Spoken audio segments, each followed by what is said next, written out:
जी, राजू राजपूत जी, आशु वर्मा जी,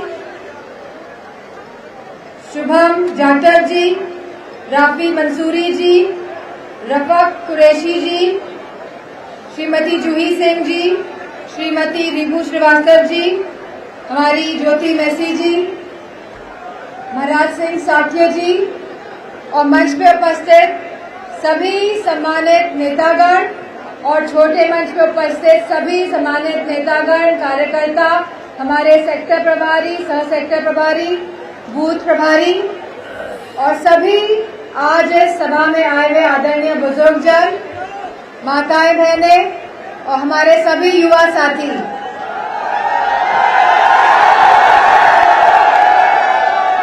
सबसे पहले तो आप सभी का बहुत बहुत आभार कि आज आप सब यहाँ पे आए हैं और आपने सभा को सफल बनाने का जो कार्य किया है, आप सभी को बहुत बहुत धन्यवाद। हम सभी जानते हैं 2024 का चुनाव होने जा रहा है और कहीं ना कहीं यह चुनाव देश की राजनीति में परिवर्तन लाने का चुनाव है, बदलाव लाने का चुनाव है। आज जो देश के हालात हैं, हम सभी जानते हैं कि सभी वर्ग, चाहे हमारा युवा वर्ग हो, चाहे हमारा किसान वर्ग हो, चाहे हमारी महिलाएं हो और चाहे हमारा जवान हो, कहीं ना कहीं सभी लोग आज अपने आप को उपेक्षित महसूस कर रहे हैं। जहां युवाओं के पास कोई रोजगार नहीं है, कोई नौकरी नहीं है और नौकरियों का तो हाल हम सभी जान ही रहे हैं कि किस तरह पेपर लीक करा के बार बार उत्तर प्रदेश में नौकरियों को निरस्त कर दिया जाता है और कहीं ना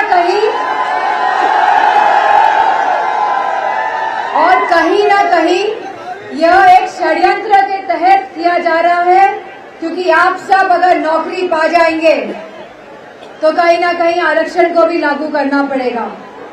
तो यह सरकार जो संविधान के खिलाफ है और लगातार जो लोकतंत्र के खिलाफ काम करती रही है, हमने देखा है कि पूरे देश में किस तरह दबाव की राजनीति का प्रयोग हो रहा है। जहां बड़े बड़े मुख्यमंत्रियों को अपने जेल में डालने का काम किया है, वहीं प्रदेश में, जिले में और गांव-गांव तक आप कहीं ना कहीं दबाव की राजनीति का प्रयोग कर रहे हैं। आपने जिस तरह मेयर के चुनाव में पंजाब में धांधली करी, उसी तरह आपने मैनपुरी में भी हमारे मेयर के चुनाव के प्रत्याशी सुमन वर्मा जी को हराया, हमारे अरुण गुप्ता जी को हराया और दीक्षित जी को भी आपने हराया। और यही नहीं, आपने सम्मानजनक व्यवहार भी नहीं किया हमारे प्रत्याशियों के साथ। तो कहीं ना कहीं जहां आपने वोट की लूट करी, वहीं कहीं ना कहीं जहां आप सबने वोट की लूट करी और अपने लोगों को जिताने का जो काम किया है, तो कहीं ना कहीं ये लोकतंत्र की हत्या भी है। क्योंकि लोकतंत्र में हम सबको अधिकार है कि हम अपने प्रतिनिधि को चुनें, लेकिन आपने जो कार्य किया है और जो आप कार्य कर रहे हैं, जो दबाव की राजनीति का प्रयोग आप सभी समाज और सभी वर्गों पे कर रहे हैं, कहीं ना कहीं यह दबाव की राजनीति को खत्म करने का भी अवसर हम सबके हाथों में है। और मुझे पूरा विश्वास है कि सभी समाज, सभी वर्ग इस बार एक साथ आएंगे और ऐसी सरकार को हटाएंगे जो कहीं ना कहीं लोकतंत्र और संविधान की हत्या कर रही है। अब सवाल, आज हमें राशन के नाम पे क्या मिल रहा है? अगर हम देखेंगे तो आज खाली ये लोग राशन के नाम पे बाजरा दे रहे हैं। और अगर हम 10 साल पहले का आकलन करेंगे तो हम सबको यह महसूस होगा कि आज से 10 साल पहले जहां चावल, आटा, मिट्टी का तेल और चीनी भी मिलती थी, आज केवल बाजरा मिल रहा है, तो ये लोग वो लोग हैं जिन्होंने आपके राशन में भी भ्रष्टाचार किया है और राशन में भी लूट मचाने का काम किया है। और मुझे पूरी उम्मीद है कि यह चुनाव जहां मैनपुरी का हम सब जीत रहे हैं, लेकिन अब लड़ाई है कि हम कितना वोट बढ़ा ले जाएं, हम बूथ में अपना वोट कैसे पहुंचा ले जाएं। और मुझे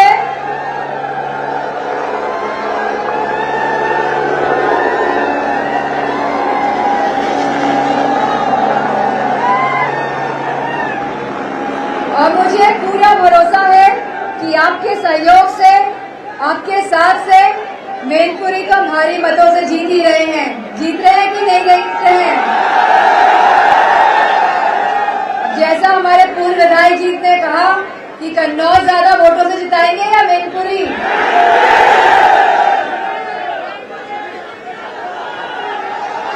कन्नौज या मैनपुरी? कन्नौज या मैनपुरी? तो मैं कहती हूँ कि अब इसको क्या कहते हैं? त्रिवाचा हो गया कि नहीं हो गया? और बहुत पुरानी कहावत है कि प्राण जाए देश की, लेकिन देश की बहुत पुरानी कहावत है कि प्राण जाए लेकिन वचन। तो मुझे पूरा भरोसा है, जो सहयोग, जो साथ और समर्थन आप सब ने समाजवादी पार्टी का करा है और मेरा भी करा है, मैं आपकी को धन्यवाद देती हूँ। और मुझे पूरा विश्वास है कि आने वाला चुनाव जो बदलाव का चुनाव है, जो कहीं ना कहीं बदलाव के साथ परिवर्तन का चुनाव है और बहुत ही महत्वपूर्ण चुनाव होने जा रहा है, क्योंकि देश का भविष्य और युवाओं का भविष्य इसी चुनाव पे निर्भर करता है। जिस शासन को 10 साल हो गए हैं, शासन को कितने साल हो गए हैं भारतीय जनता पार्टी के? 10 साल, और 7 साल उत्तर प्रदेश के हो गए हैं शासन को। तो 17 साल का शासन बहुत बड़ा होता है बदलाव लाने के लिए, लेकिन कहीं ना कहीं यह सरकार सामर्थ्य नहीं दिखा पाई है बदलाव लाने के लिए। और हमारे युवा, हमारे किसान कहीं ना कहीं मायूस हैं, कहीं ना कहीं आक्रोशित भी है, क्योंकि जो सरकार ने कहा था कि आमदनी हमारे किसान भाइयों की दुगनी कर देंगे, बताइए महंगाई की वजह से आज वो आमदनी आधी रह गई है कि नहीं रह गई है? और बोरी में अब कितना किलो कम मिल रहा है 10 साल के बाद? 10 किलो कम। और अगर आप 5 साल और बढ़ा देंगे तो बताइए 5 साल और 5 किलो और कम हो जाएगा कि नहीं हो जाएगा? तो बोरी में 15 किलो कम तो नहीं करवा देंगे आप लोग? तो मुझे पूरा भरोसा है आप सब लोग अब बूथ की लड़ाई भी जीतेंगे। और मुझे इन्हीं शब्दों के साथ मैं आप सब से बहुत बहुत धन्यवाद और आभार प्रकट करना चाहूंगी, और सभी कार्यकर्ताओं को बहुत बहुत धन्यवाद और आभार। अब मैं, जिनका आप सभी को इंतजार है, समाजवादी पार्टी के राष्ट्रीय अध्यक्ष जी से अनुरोध करूंगा कि मैनपुरी के इन कार्यकर्ताओं को विशेष आशीर्वाद दें और इनका हौसला बढ़ा दें। अखिलेश भैया जिंदाबाद! अखिलेश भैया जिंदाबाद! अखिलेश भैया जिंदाबाद! नेताजी अमर रहे! नेताजी अमर रहे! इस कार्यक्रम की अध्यक्षता कर रहे समाजवादी पार्टी के नेता आदरणीय जय सिंह कश्यप जी, मंच पर उपस्थित आदरणीय कालीचंद प्रोफेसर साहब, आदरणीय बलवीर सिंह दद्दा जी, पार्टी के हमारे वरिष्ठ प्रदेश सचिव महाराज सिंह साकी जी, निखिल कठेरिया जी, मोहम्मद नबी, मनोज गुप्ता, रजनीश मिश्रा, राजकिशोर खटीक जी, रणवीर सिंह प्रधान जी, सुरेश सिंह प्रधान, सुरेश यादव, देवेंद्र ब्लाक, जगवीर सिंह जाटव, सतीश चंद यादव पूर्व ब्लॉक प्रमुख, सतीश यादव पूर्व जिला पंचायत सदस्य, बोर सिंह यादव जी, अमित प्रताप सिंह जी, दलवीर सिंह जी, अमृता गुप्ता, राजू गुप्ता, कमल वर्मा, आशु वर्मा, शुभम जाटव, रफी मंसूरी साहब, रैफ कुरैशी जी, और यहाँ से पूर्व सांसद तेज प्रताप जी, समाजवादी पार्टी के हमारे सभी नेता जो मंच पे हैं, जो दूसरे मंच पे हमें दिखाई दे रहे हैं, सभी हमारे कार्यकर्ता नेता साथी, इस चुनावी जनसभा में उपस्थित आदरणीय बुजुर्ग, किसान भाई, नौजवान साथी, माताओं बहनों, पत्रकार बंधुओं, मैं सबसे पहले मैनपुरी विधानसभा के हम सभी कार्यकर्ता नेताओं का बहुत बहुत धन्यवाद और आभार प्रकट करना चाहता हूं।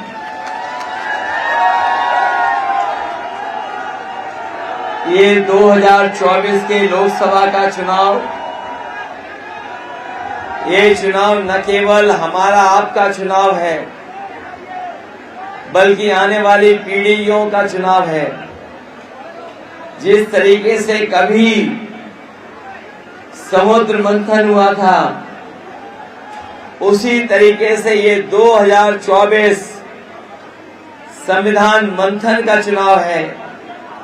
एक तरफ वो लोग हैं जो संविधान को खत्म करना चाहते हैं, संविधान को बदलना चाहते हैं, संविधान के भक्षक हैं। दूसरी तरफ हम सब लोग हैं जो संविधान को बचा करके और संविधान की रक्षा करना चाहते हैं। और मुझे पूरा भरोसा है कि इस चुनाव में जो लोग संविधान बदलने निकले हैं, जो 400 पार का नारा दे रहे हैं, इस बार जनता ने मन बना लिया है कि संविधान बदलने वालों को बदलने का काम करेंगे और 400 पार वालों को 400 हरा करके देश में बदलाव लाने का काम करेंगे। बीजेपी वालों के भाषण सुने होंगे आपने,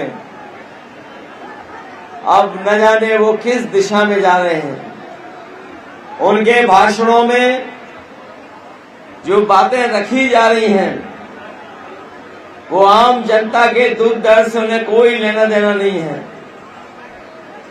जो वादे किए थे भारतीय जनता पार्टी ने, वो सब वादे भारतीय जनता पार्टी ने भुला दिए हैं। आज जब पीछे मुड़ करके हम लोग देखते हैं तो भारतीय जनता पार्टी के लोगों की हर बात झूठी और उनके वादे झूठे नजर आते हैं। हर वादा उनका झूठा निकला।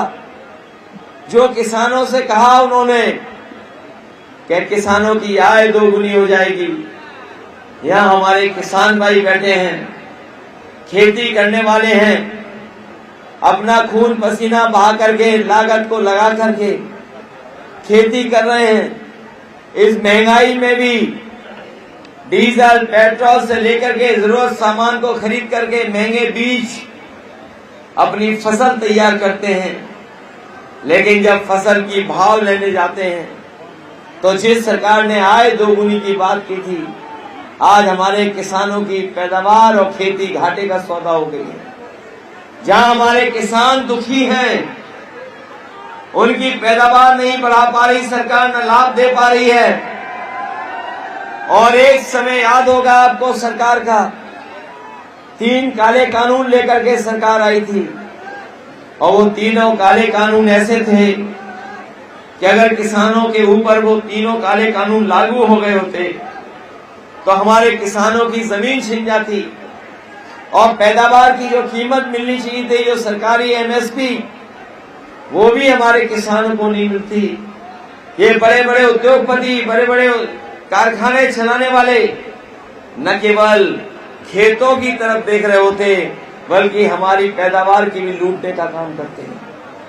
वहां पर किसान उन तीनों कानून के खिलाफ दिल्ली गए और धरने पर बैठे रहे। 2 साल के लगभग किसान वहां पर सरकार के खिलाफ लड़ते रहे। सरकार ने आरसीसी की दीवारें बनवा दी, सड़कों पर कीलें लगवा दी, डीजल अगर किसान अपने ट्रैक्टर के लिए खरीदने जाता था तो ट्रैक्टर के और डीजल नहीं मिलता था, लेकिन किसान पीछे नहीं हटे, वो धरने पे बैठे। 1000 के लगभग किसान आत्महत्या और शहीद हो गया, लेकिन किसान नहीं हटे। जब काले कानून हटे तभी जाकर के हमारे किसान वापस आए। हम उन किसानों को बधाई देते हैं जो सालों साल दिल्ली बैठ करके इनके तीनों काले कानून के खिलाफ लड़ते रहे। इस सरकार ने बड़े बड़े उद्योगपतियों का 16 लाख करोड़ कर्ज माफ कर दिया, और जब बैंकों का कर्ज ये माफ कर रहे थे तो इन्होंने फैसला लिया कि जिनका 5 करोड़ से ज्यादा कर्ज है उनका कर्ज माफ होगा। लेकिन इन्होंने नियम ये नहीं बनाया कि जो हमारे गरीब हैं, किसान हैं, जिनका लाखों ही केवल है कर्ज, उनका भी माफ हो जाए। लेकिन नियम जो बना था उसके कारण बड़े बड़े उद्योगपतियों का 16 लाख करोड़ कर्ज माफ कर दिया, लेकिन हमारे किसानों का लाखों कर्ज माफ नहीं किया। हम अपने किसान भाइयों को भरोसा दिला के जा रहे हैं। समाजवादी पार्टी और इंडिया गठबंधन ने तय किया है कि आने वाले समय में दिल्ली में सरकार बनेगी तो उद्योगपतियों का जो कर्ज माफ हुआ है उसी तरह अपने किसानों का भी कर्ज माफ होगा। न केवल कर्ज माफ किया जाएगा, बल्कि किसानों की जो लड़ाई है बहुत पुरानी कि उन्हें एमएसपी के लिए कानूनी अधिकार मिले, कानूनी अधिकार दिलाने का काम भी किसानों को करेंगे, जिनसे उनको हर फसल की एमएसपी मिल सके, जिससे हमारा किसान खुशहाल हो जाए। ये जो विकसित भारत यात्रा चला रहे हैं, ये जो विकसित भारत की बात कर रहे हैं, जब तक हमारा किसान खुशहाल नहीं होगा तब तक हमारा भारत कभी विकसित नहीं हो सकता है। जहां किसान दुखी हैं वहीं हमारे नौजवान जानते होंगे, इन्होंने कोचिंग की, तैयारी की, रात रात पढ़ाई की, लेकिन जब परीक्षा देने गए पेपर लीक हो गया, जो परीक्षाएं रद्द हो गईं, घर लौट के आ गए नौजवान, लेकिन नौकरी नहीं मिली। इस सरकार में नौजवान जानते होंगे कि एक पेपर लीक नहीं हुआ है, 2, 3, 4 पेपर लीक नहीं हुए हैं। 10 से ज्यादा जितनी परीक्षा हुई सबके पेपर लीक हो गए। बताओ, जो सरकार हमें और आपको बुलडोजर दिखा करके डरा रही है, जो सरकार हमें आपको बुलडोजर दिखा के डरा रही है, वो अपना लीकेज नहीं रोक पा रही है। बताओ, पेपर लीक हुए कि नहीं हुए नौजवानों? और न केवल पेपर लीक हुए हैं, बल्कि हम जानते हैं मैनपुरी वो जिला है जिसमें सबसे ज्यादा फौज में नौजवान भर्ती होने जाता था। दिन रात खेत और सड़क पर दौड़ करके तैयारी करता था।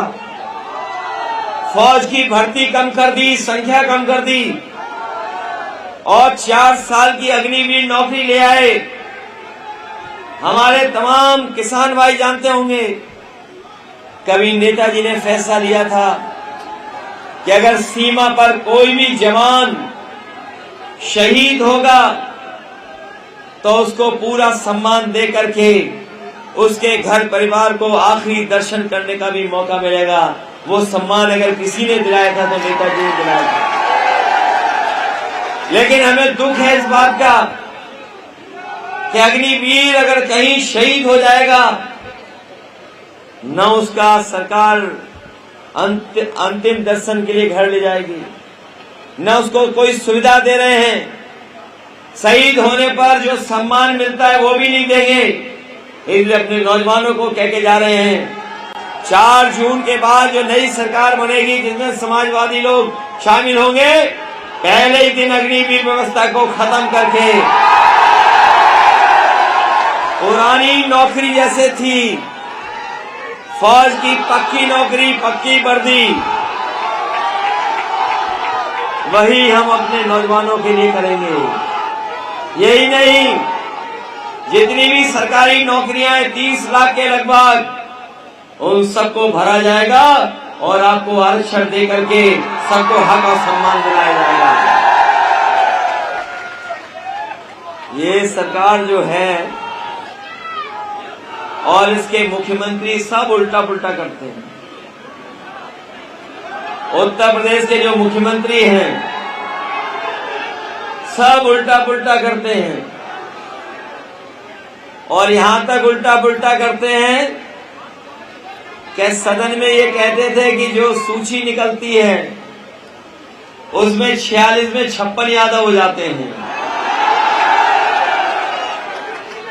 हम लोगों ने मुख्यमंत्री से पूछा कि कम से कम वो सूची तो दे दो जिसमें 46 में 56 हुए थे। आज तक सूची नहीं दे पाए। क्या उन्होंने सूची दी कभी? और हम अपने खाकी पहनने वाले भाइयों से भी कहना चाहते हैं कि अग्निवीर 4 साल की हो गई है,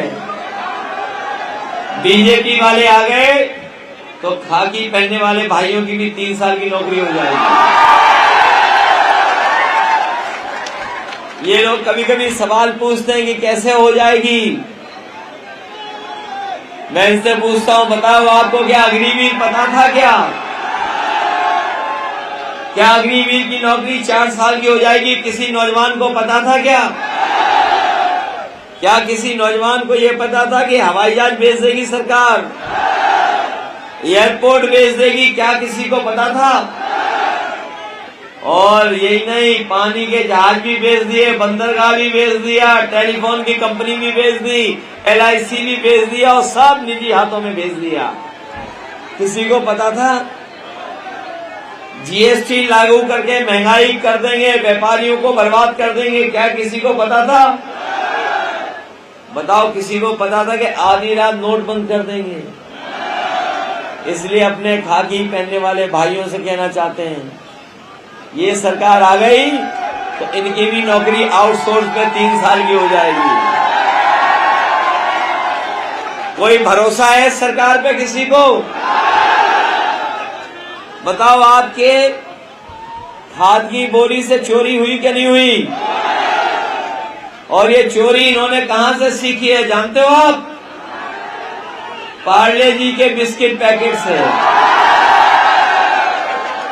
हमारे बुजुर्ग जानते होंगे, पहले पार्ले जी का बिस्किट पैकेट कितना बड़ा आता था। जैसे जैसे महंगाई बढ़ी उन्होंने अपना मुनाफा कम नहीं किया, तो बताओ पैकेट कितना छोटा हो गया। अब पैकेट में कितने बिस्किट आते हैं? इनकी सरकार आ गई तो 1 बिस्किट वाला पैकेट मिलेगा अब आपको। उसी से सीख गए। पहले बोरी में से 5 किलो चोरी किया, फिर और 5 किलो चोरी कर लिया। ये लोग दोबारा सरकार में आ गए तो आपको पाउच में खाद मिलेगी। बताओ, बोरी से चोरी हो गई कि नहीं हो गई? ये सरकार ऐसी है जो नकल करती है। समाजवादियों ने इतना बड़ा लैपटॉप दिया था और जिन नौजवानों को मिला होगा वो जानते होंगे कि आज भी जब वो ऑन करते होंगे तो उसमें नेताजी दिखाई देते होंगे। उसी लैपटॉप की नकल कर ली, अपनी भी फोटो डाल दी। हम लोग इतना बड़ा लैपटॉप देते थे, ये कितना बड़ा दे रहे हैं मोबाइल। और ये नौजवान जानते होंगे घिसते रहो, चलता ही नहीं है। बताओ, चलता है क्या? और आपको राशन में क्या दे रहे हैं? जब इन्हें वोट चाहिए था तो रिफाइंड तेल दे रहे थे, दाल दे रहे थे, नमक दे रहे थे, और अब क्या दे रहे हैं आपको? क्या ये ज्यादा पौष्टिक होता है क्या? हम आपको कहना चाहते हैं, समाजवादी सरकार बनेगी तो राशन को गुणवत्ता के साथ साथ, और जिस तरीके से आपने बाजार में देखा होगा कि पैकेज आटा मिलने लगा है, बड़े बड़े संपन्न लोग गुणवत्ता के साथ पौष्टिक आटा भी ले रहे हैं पैकेट में।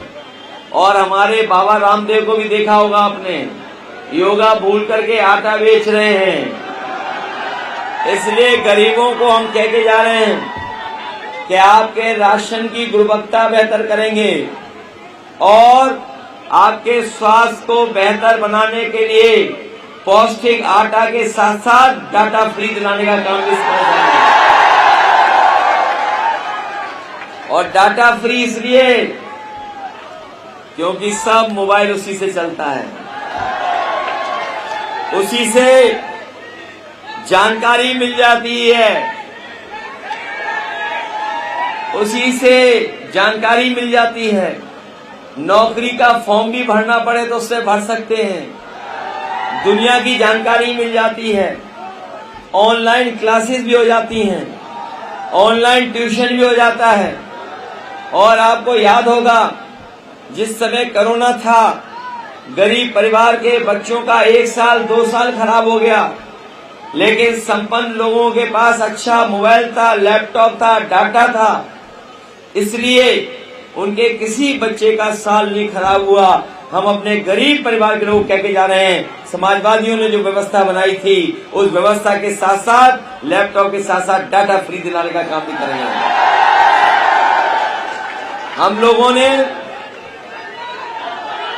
समाजवादियों ने पेंशन देने का काम शुरू किया था, समाजवादी पेंशन। इस बार इंडिया गठबंधन ने तय किया है कि हमारे गरीब परिवार की माताएं बहनें हैं, वो आर्थिक रूप से बहुत कमजोर हो जाती हैं, घर परिवार वो ही चलाती हैं, इसलिए खजाने का कितना भी पैसा खर्च हो जाए, अपनी माताओं बहनों को लखपति बनाने का 1 लाख की पेंशन साल की देने का काम आपके इंडिया गठबंधन सरकार में होगा। ये नौजवान लोग जानते होंगे, बीजेपी वाले अब हम लोग की जान के भी पीछे पड़े हुए हैं। जब वैक्सीन लगने का समय आया, सबके वैक्सीन लगवा दी कि नहीं लगवा दी? हमारे जैसे एक आध बच्चे होंगे। हमने तो कहा था वैक्सीन मत लगवाओ, लेकिन बीजेपी ने कहा लगाओ वैक्सीन।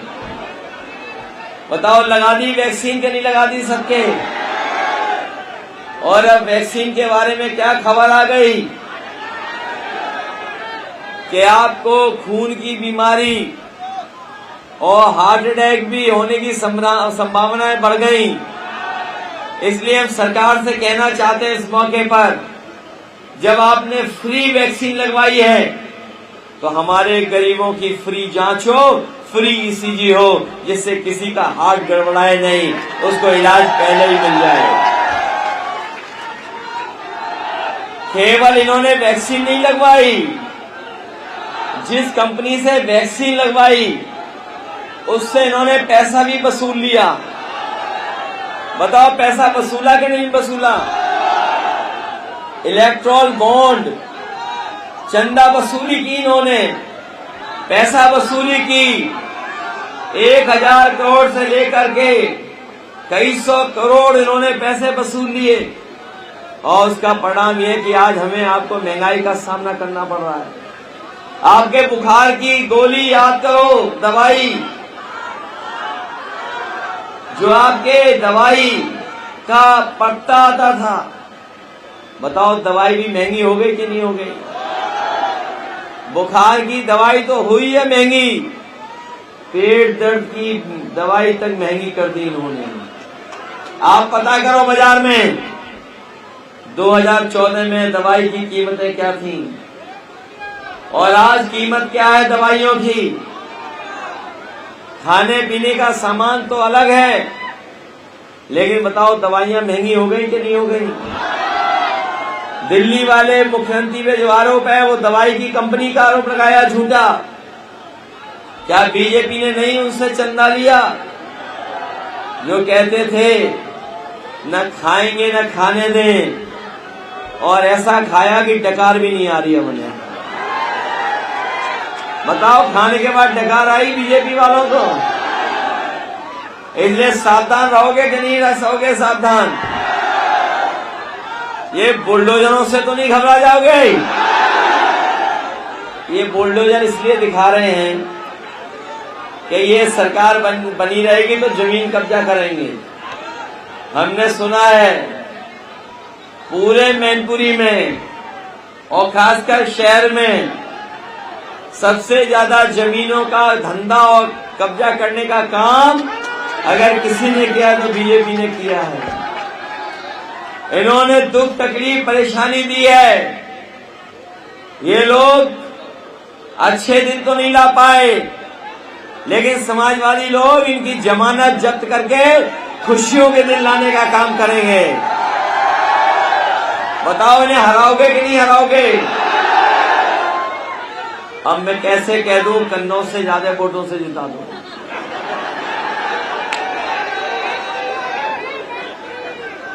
अब जब आपने मनी बना लिया कि हमसे ज्यादा जिताओगे तो जिताओ। अब इसमें कोई कंपटीशन नहीं, आप ही ज्यादा वोटों से जिताओ, कोई मुकाबला नहीं, क्योंकि मैनपुरी हमारी पहचान बनाती है पूरे देश में। और मैनपुरी की पहचान अलग है। जो नेताजी ने पहचान बनाई मैनपुरी की, उस पहचान को खोना नहीं है, न केवल जीतना है बल्कि देश की जो सबसे बड़ी जीत हो, जो रिकॉर्ड वाली जीत हो, उसमें मैनपुरी को शामिल करोगे कि नहीं करोगे? और ये जो बीजेपी के प्रत्याशी आए हैं वो खाना पूर्ति के लिए आए हैं। ये पुलिस के माध्यम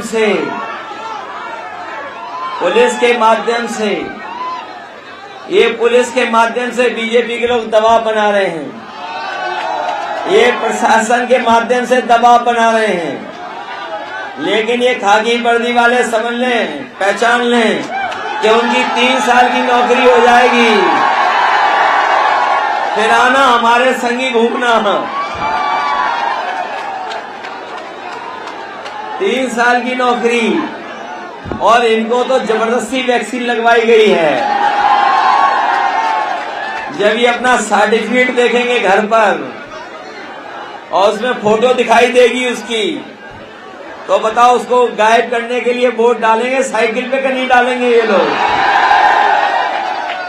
इनको तो वैक्सीन जबरदस्ती लगवा दी। पूछ लो, बगल में खड़े हैं। इनसे कहा कि अगर नहीं लगवाई वैक्सीन तो बताओ इनकी नौकरी खतरे में डाल देते। ये जो नई भर्ती की है बीजेपी ने, जिनसे हमें खेत बचाने पड़ रहे हैं,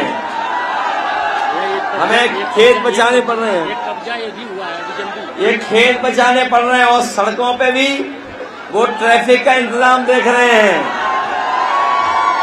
हम आपको मैनपुरी वालों को भरोसा दिला के जा रहे हैं, जैसे समाजवादियों ने मैनपुरी का विकास किया है वैसा ही विकास करेंगे। और ये जो बिजली का कारखाना देखा होगा आपने, एटा में जो लगाया है, बड़ा बड़ा चिमनी वाला, समाजवादियों ने लगाया, इसलिए चालू नहीं किया। इसको भी चालू कराएंगे जिससे आपकी बिजली सस्ती हो जाए। और जो एम्बुलेंस से लेकर के और व्यवस्था बनाई थी, स्वास्थ्य को लेकर के, पढ़ाई और नौकरी को लेकर के, हम लोग आपके जीवन में बदलाव लाने का काम करेंगे। मुझे खुशी है कि मैनपुरी के लोगों ने भी तय कर लिया है कि जिस तरीके से किसनी करहैल जिताने जा रही है, उसी तरीके से भूगांव और मैनपुरी भी ऐतिहासिक वोटों से जिताएगी। इन्होंने कार्यकाल में कुछ नहीं किया। अभी पता लगा है कि बीजेपी की सरकार ने कोई जमीन कब्जा कर ली यहां भी। याद रखना, ये बीजेपी राजनीतिक दल नहीं है, ये राजनीतिक दल नहीं है, ये गैंग है लोगों का जो जमीन कब्जा करता है और लोगों के ऊपर अन्याय करता है। ये राजनीतिक दल नहीं है, ये गैंग है, गैंग। और देश के जितने भी भ्रष्टाचारी हैं और माफिया हैं, उन सबको बीजेपी ने अपनी गोदाम बना करके रख लिया है। इसलिए आप सब लोग मदद करना, क्योंकि ये चुनाव लोकतंत्र को बचाने का है, बाबा साहब भीमराव अम्बेडकर का संविधान बचाने का है। लोकतंत्र बचेगा तो हमारे आपके अधिकार बचेंगे। भाजपा हटेगी तो खुशहाली आएगी, भाजपा हटेगी तो नौकरी मिलेगी, भाजपा हटेगी तो महंगाई कम होगी, और भाजपा हटेगी तो बाबा साहब भीमराव अम्बेडकर जी का संविधान से देश चलने का काम करेगा। ये लोग जो संविधान की बात, जो ये लोग मन की बात कर रहे हैं, हम उनको याद दिलाना चाहते हैं कि आने वाले समय में मन की बात से देश नहीं चलेगा, संविधान की बात से देश चलेगा, संविधान से देश चलेगा। इन्हीं शब्दों के साथ आए हुए हम अपने सभी साथियों का, नौजवानों का, किसान भाइयों का, बुजुर्गों का, उपस्थित सभी कार्यकर्ता नेताओं का